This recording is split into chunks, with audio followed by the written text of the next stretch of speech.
అడవి అంచున ఓ నిశ్శబ్దమైన గ్రామం. ఎర్రటి గడుగడుల మీదుగా సూర్యోదయం జరుగుతుంది. పక్షుల కిలకిలలు, రైతుల పనుల మొదలవడం. ఆ మధ్యలో దర్విక్ అన్న చిన్నవాడు తన బ్యాగు కట్టి ఆ అడవి వైపు నడవడం ప్రారంభిస్తాడు. దర్విక్ వర్రి చెట్టు కింద కూర్చుని తన టిఫిన్ తినబోతున్నాడు. అదే సమయంలో ఓ చిన్నదారి శబ్దంతో నిదానంగా వచ్చి అతని టిఫిన్ దొంగిలించి పరిగెత్తింది. అది ఓ కోతి, గోధుమ రంగు చిన్న కోతి. నీలం గొంతు పట్ట వేసుకుని చేతికి బంగారు కంగనంతో కోతి వెనుక దర్విక్ పరిగెత్తుతున్నాడు. కొమ్మలు మోచేయి దాటి వేరుశకలు పైకి దూకుతూ అడవిలోకి లోతుగా పోతా. ఆ త్రిప్పలో ఒక పాత దేవాలయం కనిపిస్తుంది.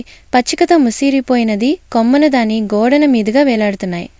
కోతి మెల్లగా ఒక రాతి తలుపు దగ్గరకు వెళ్లి తన బంగారు కంకణాన్ని అక్కడ పెట్టింది. అలుపు మెరుస్తోంది. దేవాలయం మేల్కొంది. లోపల గోడల మీద శిల్పాలు మెరుస్తున్నాయి. మనుషులు మరియు జంతువులు స్నేహంగా కలిసి జీవించే దృశ్యాలు. ఇది ఓ మర్చిపోయిన ప్రమాణాన్ని ధృవీకరిస్తుంది, ప్రకృతితో మనిషి మధ్య ఉన్న బంధాన్ని.